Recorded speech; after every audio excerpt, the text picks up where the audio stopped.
Hello dear students, I welcome you all to Dramatic Science. As you can see, we have the first lecture of Newton's law, right? I think you have learned this in your previous classes, basically class 9 and 10. Here we will describe the whole concept regarding Newton's law. So how many laws are there? Basically 3 laws, right? Newton का 3 laws है. And the interesting fact is Newton wrote all this law in the year 1687 in his book Principia, right? So we will have this 6 topics for today's session. Number 1 is full concept about first law, second law, third law, second law to first law, concept of impulse, and point number 6, impulsive force, right? So let's start with the first law of Newton.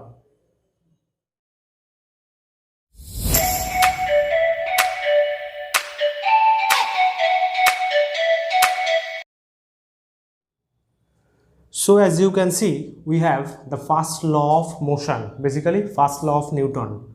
Statement: every object will remain at rest or in uniform motion in a straight line unless compelled to change its state by the action of an external force. And these lines are for basically Bengali version student. So statement का मतलब क्या है? Suppose we are considering this as an object. This was in my hand like this. It will remain in my hand if I am not giving a force to this object.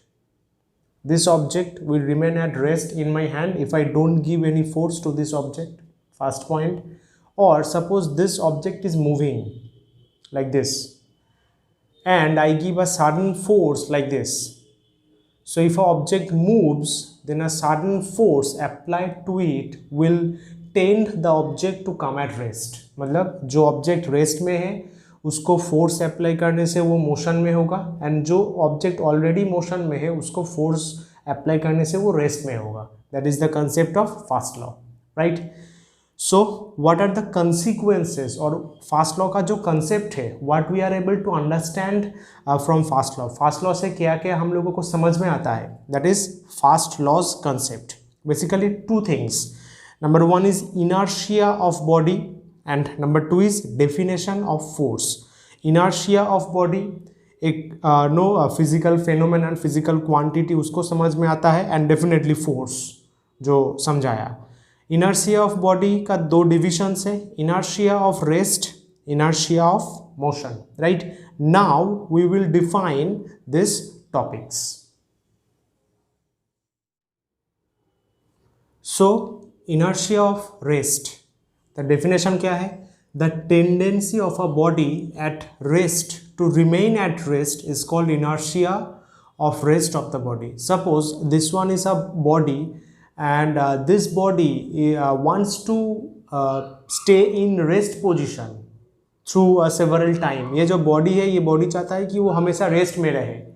Then the state of this body, the virtue of this body, the tendency of this body will be called inertia of rest, right? So example क्या है? Passenger on a rest bus moves backward when the vehicle starts moving forward. I think you have experienced this in your daily life. Basically physics is in everywhere, हर जगह physics है. Suppose you are sitting on a rest bus, just like this, you are sitting on a rest bus and if suddenly bus starts to moving in the forward direction, तब हम लोग जो passengers से passengers को क्या आता है, हम लोग ऐसे पीछे झुक जाते हैं. Why? That is because due to the inertia of rest. How? Suppose, think, elaborately think, you are sitting on a bus, so your down part, that means ये जो हमारा जो बेली के नीचे जो पार्ट है, that is truly connected with the बास के साथ कनेक्टेड है. लेकिन ये जो ऊपर का पार्ट है, बेली, चेस्ट, हेड, ये तो नॉर्मली बास के साथ डायरेक्ट कनेक्टेड नहीं है, राइट? सो व्हेन द बास स्टार्ट्स मूविंग, जब बास स्टार्ट करता है फॉरवर्ड, मतलब फॉरवर्ड डायरेक्शन में बास का मोशन स्टार्ट होता है, then our lower portion come to motion. वो जो लोअर पोर्शन बास के साथ कनेक्टेड है वो मोशन में आ जाता है. लेकिन ये जो ऊपर वाला पार्ट है, upper body, this body wants to stay in the rest position, वो चाहता है कि पीछे जो रेस्ट पोजीशन था उस पर हम लोग रिटर्न बैक कर जाए, इसलिए वो ऐसे पीछे चला जाता है, राइट। इनर्शिया ऑफ रेस्ट मतलब tendency to stay at the rest position, जो बैकवर्ड में था। Next, inertia of motion, a body in motion continues to be in motion unless acted upon by an external force. Same concept, basically suppose this body is moving in the forward direction, ये बस move करता ही रहेगा, हम लोगों ने एक ऐसा force दिया, इस बॉडी का मोशन चेंज हो जाएगा, सिंपल। इसका एग्जाम्पल क्या है, पैसेंजर्स ऑन अ मूविंग बस jerks forward when the bus suddenly stops. How we can explain this? Suppose you are on a moving bus, right? So the bus is moving, right? Suddenly the bus stops. Bus suddenly stop हो गया. Then your lower portion, ध्यान से, lower portion will get suddenly stop. Lower portion तो bus के साथ connected है, तो वो simply stop हो जाएगा. लेकिन ये जो upper portion है, ये जो अपर पोर्शन क्या चाहता था, जो बैकवर्ड में मतलब फॉरवर्ड डायरेक्शन में जो मोशन था उसको वो क्या बोलेंगे कि it will try to continue it. Forward direction में जो मोशन था, ये जो अपर पोर्शन है जो बस के साथ कनेक्टेड नहीं है, that will try to remind that motion, उस मोशन को फॉलो करेगा, इसलिए हम लोग ऐसे सामने चला जाएंगे, right. So this one is the concept of inertia of rest and inertia of motion. अगर इसको एक बार सुनने से समझ में ना आए तो वीडियो को 10 सेकेंड 20 सेकेंड रिवाइंड करो, फिर से सुनो, लेकिन ध्यान से सुनो, right. So guys, now we have our fifth point, that is definition of force. Force is an external factor which can change the state of rest. जैसे बोला था कि अगर कोई बॉडी रेस्ट में है तो एक एक्सटर्नल इफेक्ट मतलब एक फोर्स अप्लाई करने से वो मोशन में चला जाएगा। और state of uniform motion of an object, एक बॉडी यूनिफॉर्म मोशन में मूव कर रहा है, then we can change its motion by applying a force, right. So this one is the definition of force. So यही सारा concept first law से आता है। Now in second law we will have lots of calculation. So let's move toward second law.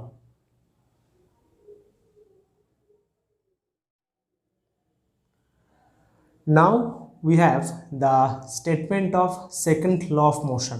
तो उसका statement क्या है, rate of change of linear momentum. अच्छा, मोमेंटम मतलब क्या है, मोमेंटम का दो डिवीजन है, ये आपने कॉपी में नोट डाउन करके रखो। Momentum two division, number one is called linear momentum and second one is called angular momentum. Linear momentum, angular momentum. इधर we are considering linear momentum, और लीनियर मोमेंटम इसका formula क्या है, simply mass into velocity, और symbol है P. P is called linear momentum और उसका formula है mass M into velocity, right. Angular momentum क्या है, वो सर्कुलर मोशन में होगा, बाद में होगा। So rate of change of linear momentum of an object is proportional to the applied force. मतलब जो फोर्स हम लोग अप्लाई करेंगे उस फोर्स से ये जो लीनियर मोमेंटम है उसका रेट ऑफ चेंज प्रोपोर्शनल होगा। And momentum acts in the direction of the force, जिस दिशा पे फोर्स काम करेगा उसी दिशा पे मोमेंटम काम करेगा, राइट। तो इसको मैथमेटिकली हम लोग कैसे रिप्रेजेंट कर सकते हैं, we will use basically the concept of calculus. So momentum is P and force is F. Say we are considering momentum. Momentum हम लोगों को क्या पता है, that is P, और force that is F. So from this law तो इस law का स्टेटमेंट क्या है, rate of change of linear momentum, मतलब लीनियर मोमेंटम का रेट ऑफ चेंज, उसको हम कैसे रिप्रेजेंट करते हैं in terms of calculus, d p d t, that is d p by d t. ये टी टाइम है, differentiation. This one is called rate of change of linear momentum. Rate of change of linear momentum ये क्या है, is proportional to the applied force, F proportional to this, okay. So F proportional to dp dt. Dp dt का मतलब क्या है, rate of change of linear momentum. ये जो पूरा टर्म है इसका मतलब है dp dt. So this one is the mathematical expression of second law of motion. Right. तो इससे अब हम लोग डिराइव करेंगे F equals to ma। I think you know this formula कि force equals to mass into acceleration. कैसे इस formula से इस फॉर्मूला आता है उसको आप डिराइव करेंगे।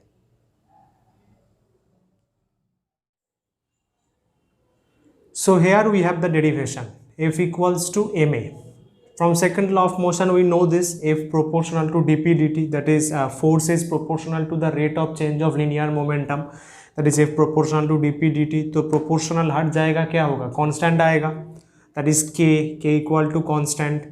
For simplicity, for the sake of simplicity we consider k equals to 1। constant जो k है, k का वैल्यू हम लोग 1 पकड़ते हैं और ये एक्सपेरिमेंट करके भी 1 ही आता है। So simply F equals to d p by d t. P मतलब क्या बोला था, mass into velocity, that is m into v. तो इधर से ये जो स्टेप है, इस स्टेप का कंसेप्ट मैंने काइनेमेटिक्स लेक्चर में ऑलरेडी दिया है। क्या कंसेप्ट है कि ये जो टर्म है डिफरेंशिएशन के अंदर, दैट इज एम भी, एम इज कॉन्स्टेंट। एक मास, एक पार्टिकल का मास कैसे चेंज होगा, उसका मास फिक्स्ड होता है। In Newtonian mechanics mass is fixed, right. So Newton का कंसेप्ट लेके मास इज कांस्टेंट। अगर मास कांस्टेंट होगा तो वो डिफरेंशिएशन के बाहर आ जाएगा। सो देखो इसलिए एम बाहर आ गया, right. Then dv by dt अंदर रहेगा। I think you know this kinematics, right. Acceleration, instantaneous acceleration जो था, that is a equals to dv by dt। तो सिंपली dv by dt की जगह a डाल देंगे। So F equals to ma, that is force equals to mass into acceleration. And one interesting thing is that this mass, oh my god, this mass is sometimes called inertial mass. Inertial मास, इसको याद रखना। इधर जो हम लोग M use करते हैं, this mass is called inertial mass. Just एक सिंपल नेम है। व्हाई? इनर्शियल मास का डेफिनेशन क्या है? A mass is called inertial mass in which acceleration is created, जिसमें एक्सीलरेशन क्रिएट होता है और हम लोग Newton's laws of motion use करते हैं, that is called inertial mass. So इस मास का नाम हम लोग इनर्शियल मास कहते हैं, right. So this one is the derivation. Now we will have units of force. Force का एक्सप्रेशन क्या आया? Simply mass into acceleration. So उसका जो यूनिट है उसका दो डिविजन्स है, absolute units, gravitational units. Absolute unit का नॉर्मली दो डिवीजन है, in SI process, in CGS process. SI में newton, I think you know the name, and in CGS it's called dyne. Newton मतलब SI में newton, तो 1 kg into 1 metre पर second square, मतलब 1 kg का object अगर 1 metre पर second square acceleration लेके मूव करेगा, then the force will act on that body will be equals to 1 Newton, right? Similarly 1 gram का ऑब्जेक्ट का एक्सीलरेशन 1 सेंटीमीटर पर सेकेंड स्क्वायर होगा, तो उसमें कितना फोर्स कम करेगा? 1 डाइन, सिंपल। और this one is the relation between newton and dyne. अगर किसी भी यूनिट का रिलेशन निकालने को बोला जाए तो सिंपली दोनों का रेशियो कर दो, वेरी इजी। तो 1 न्यूटन बाई 1 डाइन, तो 1 kg metre second minus 2, gram centimetre second minus 2। देखो सेकेंड सेकेंड कैंसिल हो गया, this second got cancelled. So 1 kg को ग्राम में ब्रेक किया, 1 मीटर को 100 सेंटीमीटर, फिर gram gram cancel, centimetre centimetre cancel, ऊपर कितना जीरो है? 5 zeros, that's why 10 to the power 5। So easy 1 newton equals to 10 to the power 5 dyne, इसको बस याद रखना, ओके। Next gravitational unit. ये यूनिट का और एक कैटेगरी है with respect to gravitational acceleration. जो जी है अर्थ का, that is small g, acceleration due to gravity, I think you can see it. G earth का जो एक्सीलरेशन ड्यू टू ग्रेविटी है, जी, उसके मदद से we can define some units of force. In SI it's called kilogram weight, kg weight। So 1 kg weight का मतलब क्या है? 1 kg का ऑब्जेक्ट अगर g मीटर पर सेकेंड स्क्वायर एक्सीलरेशन लेके मूव करेगा तो उसमें कितना फोर्स कम करेगा? 1 kg weight, ओके। ये जो g है ग्रेविटेशनल एक्सीलरेशन, इसका तो एक वैल्यू है, एसआई में क्या वैल्यू है 9.8, तो ये जो जी है, जी का तो वैल्यू है, इन एसआई इट्स 9.8 मीटर पर सेकेंड स्क्वायर, और सीजीएस में सिंपली 980 सेंटीमीटर पर second square. I hope you can see it. G का जो वैल्यू है दैट इज 9.8 मीटर पर सेकेंड स्क्वायर, और या फिर 980 सेंटीमीटर पर second square, right. So simply G का वैल्यू डाल दिया, दैट इज 9.8, सो मल्टीप्लाई कर दिया 9.8 kg metre second minus 2, kg metre second minus 2 क्या है, न्यूटन है, that's why 9.8 newton. So 1 kg weight is simply 9.8 newton. ये एक शॉर्ट क्वेश्चन है। इधर 1 ग्राम वेट मतलब 1 ग्राम इंटू जी, जी किस यूनिट में होगा, सेंटीमीटर में होगा, दैट इज 980, तो क्या आएगा 980 डाइन। ओके, ये एमसीक्यू में, नॉर्मल सिंपल एमसीक्यू में आता है। So this one are the units. Now we will have the dimension of force.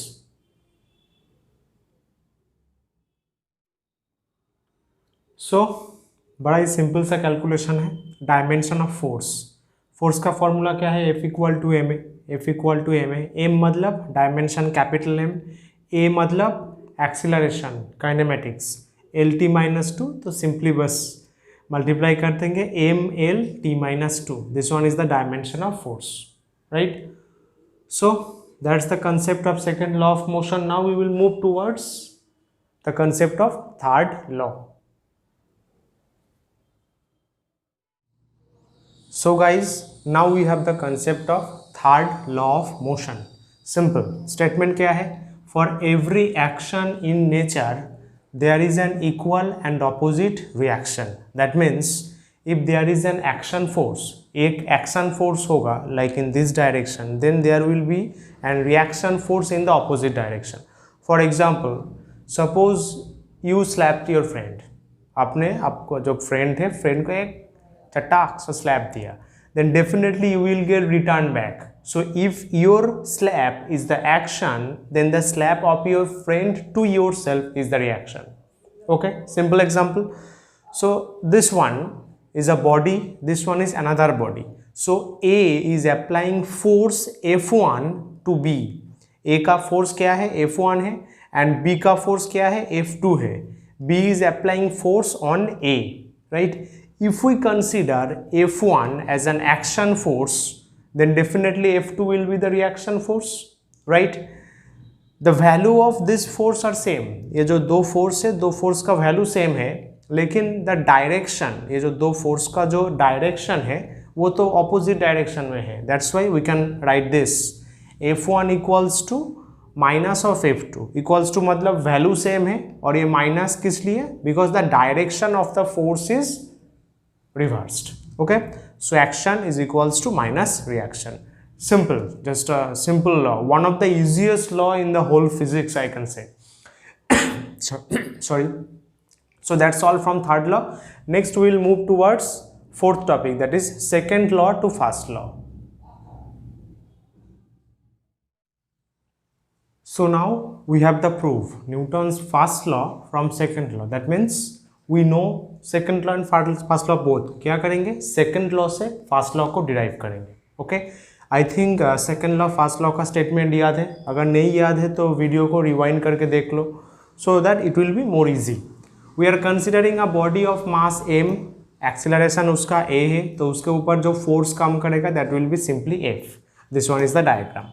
m is the body moving with a acceleration. So from second law we have derived that F equals to ma, force equals to mass into acceleration, and in the kinematics we have known this, A equals to V minus U by T, right? So F equals to m into V minus U by T. Now if we consider Newton's first law, अगर Newton first law का concept को study करेंगे, first law में क्या था कि if we apply force then a rest body will move and a moving body will come to rest. A rest body will move or a moving body will come to rest. This one is the concept. Suppose if we consider that there is no force, अगर कोई force नहीं होगा तो then F equals to 0.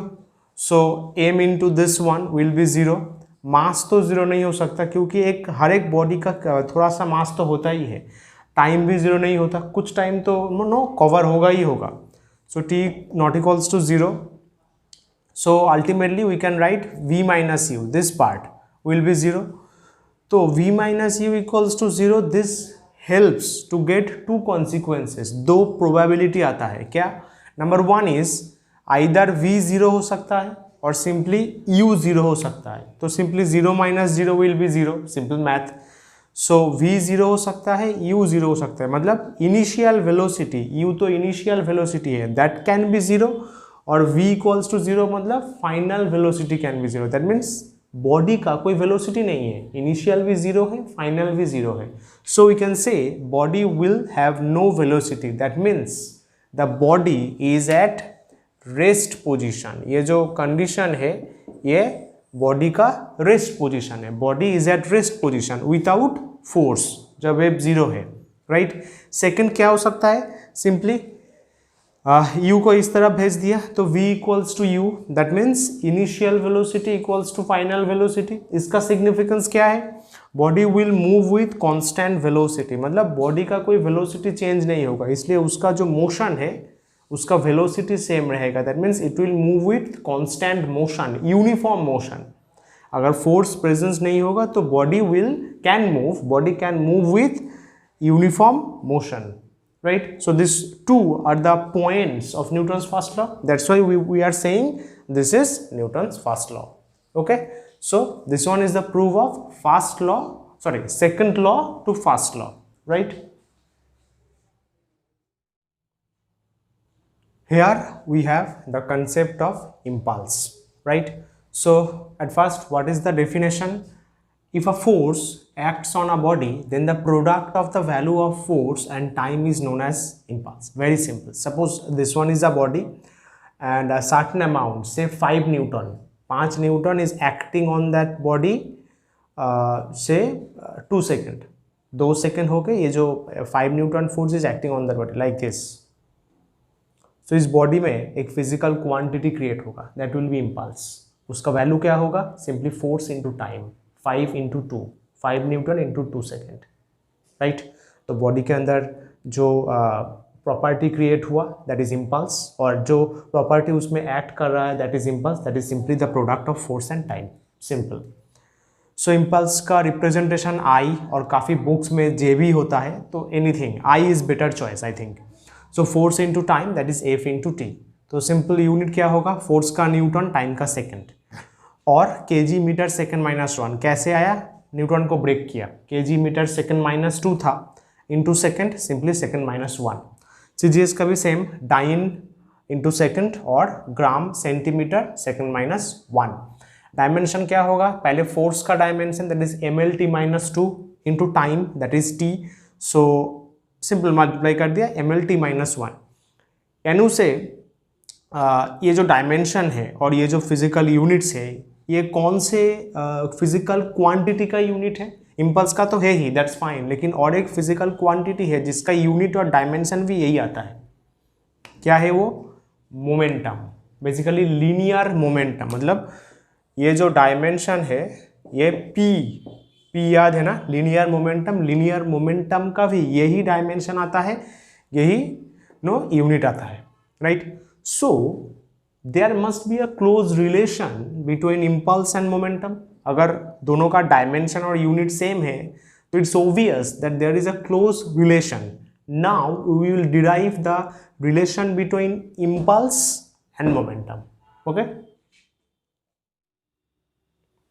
Now relation of impulse and momentum. So impulse मतलब capital I, that is force into time ft. और this one is the diagram. एक body है, उसका इनिशियल वेलोसिटी इज u, उसका final velocity is v. Final velocity क्यों हुआ? Because we are applying a force f on the body. That's why उसका initial momentum क्या है? p1 mass into velocity that is mu. Final momentum p2 mass into velocity that is mv. Right. So I equals to ft. f मतलब force that is mass into acceleration. So m into a मतलब same formula v minus you by T. तो T cancel हो गया, m को multiply कर दिया that is mv minus mu. mv मतलब p2 final momentum, mu मतलब p1 initial momentum. सो P2 minus P1। तो ये तो सिंपल मोमेंटम का चेंज है। चेंज को हम कैसे रिप्रेजेंट कर सकते हैं, डेल P, ये जो डेल साइन है ट्रायंगल की तरह, this represent change. So we can say impulse is simply the change of linear momentum. मतलब एक बॉडी का अगर हम लोग इनिशियल मोमेंटम और फाइनल मोमेंटम कैलकुलेट करेंगे तो उसका उस मोमेंटम का, दो मोमेंटम का change will simply be the impulse. ये एक शॉर्ट क्वेश्चन आ सकता है, मतलब एक एग्जाम में आपका बॉडी का इनिशियल मोमेंटम और फाइनल मोमेंटम गिवन है और एमसीक्यू क्वेश्चन में आया है कि फाइंड इट्स इम्पल्स, तो सिंपली दोनों को माइनस कर दो और ऑप्शन में देखो कौन सा आंसर मैच होता है, right. So impulse is simply the change of linear momentum.